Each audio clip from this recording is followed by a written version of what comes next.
अगर आप भी चाहते हैं विपिन कुमार खन्ना का वीडियो सबसे पहले आप तक पहुंचे तो सब्सक्राइब और बेल घंटी दबाना ना भूलें। Recording by TF recording studio Sitamarhi.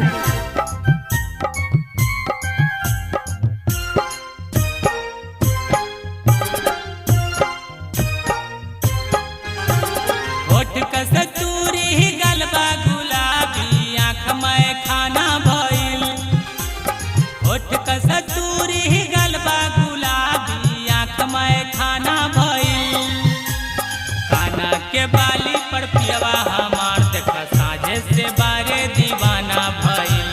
काना के बाली पर पियवा हमार देखा साझे से बारे दीवाना भइल। होठ कस्तूरी गलबा गुलाबी आँख में खाना भइल। होठ कस्तूरी गलबा गुलाबी आँख में खाना भइल। काना के बाली पर पियवा हमार देखा साझे से बारे दीवाना भइल। काना के बाली पर पियवा हमार देखा साझे से बारे दीवाना भइल।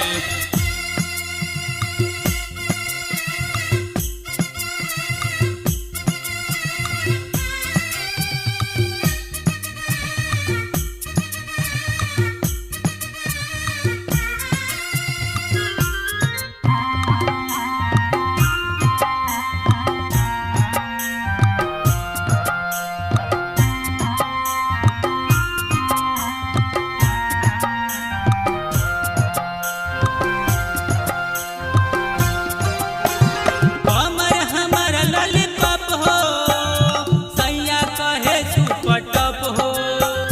चोली के कोई के निशाना, सैया करेला मना माना।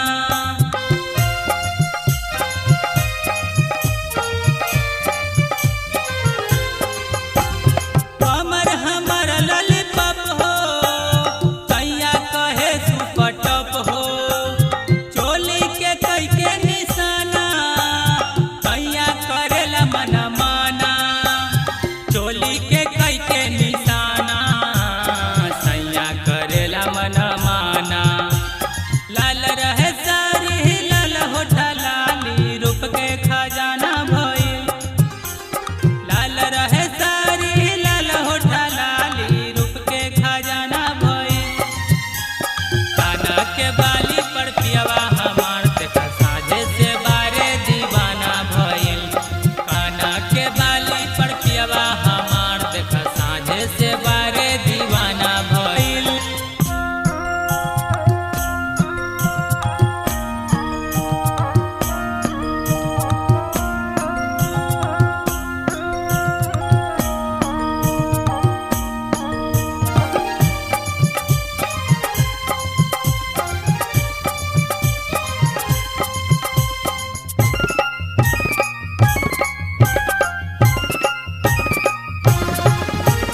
गोरे गोरे बाटे मोर गलिया, लागेले दूधवा के छलिया। चूमेले पियवा जे होठ से, सट जाली पियवा के गोदा से।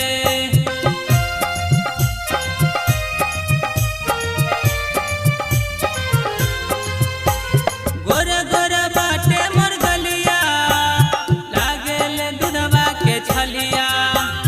चूमेले पियवा जे होठ से, सट जाली पियवा के गोदा से। चूमेले पियवा जे होठ से, सट जाले पियवा के गोदा से। पिलाई के पेप्सी बना दिहला से कसी लूटे के बहाना भइल। पिलाई के पेप्सी बना दिहला से कसी लूटे के बहाना भइल। काना के बाली पर पियवा हमार देखा साझे से बारे दीवाना भइल। काना के बाली पर पियवा हमार देखा साझे से बारे दीवाना भइल।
Recording studio Sitamarhi.